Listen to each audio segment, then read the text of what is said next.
arkadaşlar. Kolay gelsin. Hoş bulduk.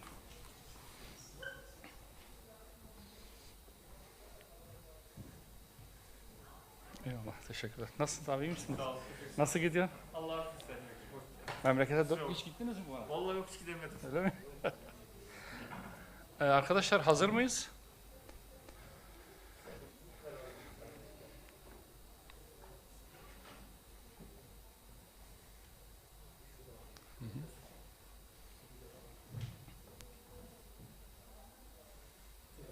Ben teşekkür ediyorum.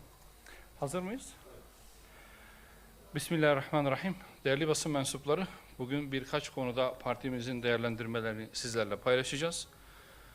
Süresiz nafaka meselesi yeniden Türkiye'nin gündemine girmiştir. Son dönemde basına yansıyan haberler bu konuda bir yasal düzenleme hazırlığının bulunduğunu göstermekte ve toplumda haklı bir beklenti oluşturmaktadır. 2025 yılı Ocak ve Temmuz aylarında yaptığımız açıklamalarda süresiz nafaka uygulamasının yol açtığı mağduriyetlere açıkça dikkat çekmiş, bu uygulamanın adalet ve hakkaniyetle bağdaşmadığını ifade etmiştik. Süresiz nafaka, boşanma sonrası taraflar arasında bitmeyen bir bağımlılık ilişkisi doğurmakta, özellikle kısa süre sonra boşanmayla sonlanan evliliklerde ciddi mağduriyetlere yol açmaktadır. Aynı şekilde çekişmeli boşanma davalarının yıllarca sürmesi tarafları yıpratmakta, çocuklar üzerindeki olumsuz etkisini artırmaktadır. Bu nedenle nafaka uygulamasının evlilik süresiyle orantılı, süreli ve ölçülü bir sisteme kavuşturulması, geçimini sağlayamayacak durumda olanlarınsa sosyal devlet ilkesi gereği devlet tarafından desteklenmesi gerekmektedir. Yönelik boşanma davalarının makul sürede sonuçlandırılmasına yönelik yasal ve usulü düzenlemeler gecikmeksizin hayata geçirilmelidir. Bizler aileyi zayıflatan değil, güçlendiren, ideolojik değil, adil ve insani bir aile hukuku düzenlemesi çağrımızı bir kez daha kamuoyunun takdirlerine sunuyoruz. Değerli basın mensupları, devlet eliyle aileyi güçlendirme iddiası taşıyan projeler elbette ki önemlidir. Ancak göz ardı edilmemesi gereken hayati bir husus vardır ki, bu da temsil sorumluluğudur.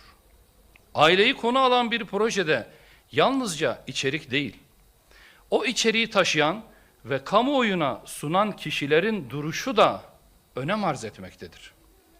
Aile değerleriyle çatışan, gayri ahlaki yaşam biçimlerini savunan, cinsel sapkınlıkların savunuculuğunu yapan ve anne babaya hürmeti değersizleştiren bir ismin ya da isimlerin Milli Eğitim Bakanlığı tarafından yürütülen Veli Vizyon projesi kapsamında hazırlanan Ailem dizisinde yer alması kabul edilemez bir durumdur. Ekranda ya da projede verilen mesaj ile gerçek hayatta bilinen duruş arasındaki çelişki, toplum nezdinde ciddi bir samimiyet ve güven sorununa neden olmaktadır. Devlet projeleri, ahlaki çöküşü normalleştiren figürlerin vitrini haline getirilmemeli, aile değerleriyle çatışan isimler kamu projelerinde yer almamalıdır. Değerli basın mensupları, doğurganlığı arttırmayı hedefleyen politikalar yalnızca doğum sayısına odaklandığında eksik kalmaktadır.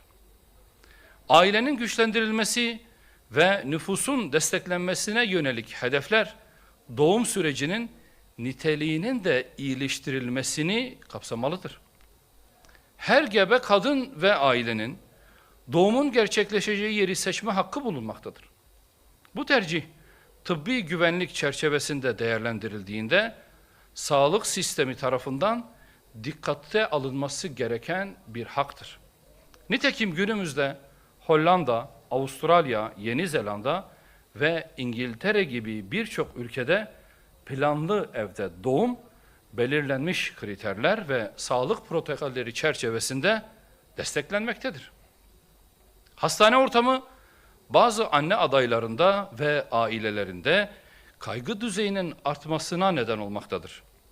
Buna karşılık evde sakin ve mahrem bir ortamda deneyimli bir ebenin eşlik ettiği risk değerlendirmesi önceden yapılmış ve gerekli durumda hızlı sevk ve tıbbi destek imkanı bulunan planlı evde doğum sisteminin sağlanması bu kaygı düzeyini azaltacaktır. Bu çerçevede uygun gebeliklerde planlı evde doğumun kamusal sağlık hizmetleri kapsamında tanımlanması ve yapılandırılması önemli bir ihtiyaçtır. Sağlık sisteminin bu tercihlere cevap verecek alternatif hizmet modelleri geliştirmesi büyük önem arz etmektedir. Değerli basın mensupları, son olarak Elazığ'ın Kovancılar ilçesinde pancar üreticileri bir dizi sorunla boğuşmaktadır. Kanatlı Barajı'nın sağladığı sulama imkanlarıyla çiftçi büyük miktarda pancar ekti. Ancak buna paralel hiçbir planlama maalesef yapılmadı.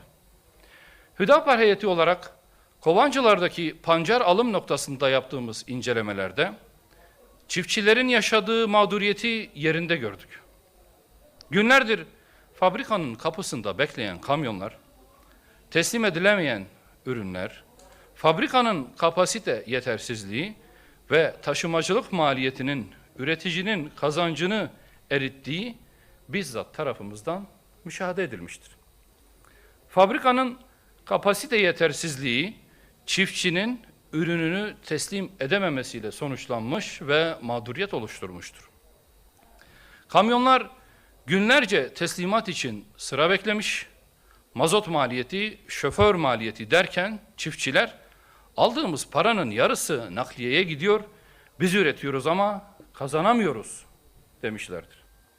Tarım ve Orman Bakanlığı'na çağrımızdır.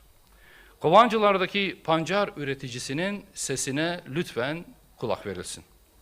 Kovancılar bölgesinde bir kantar kurulsun, şeker fabrikasının kapasitesi artırılsın, çiftçinin nakliye yükü hafifletilsin, hasat dönemlerinde ek hat, ek vardiya veya geçici alım merkezleri oluşturulsun ki çiftçinin mağduriyetine sebebiyet verilmesin.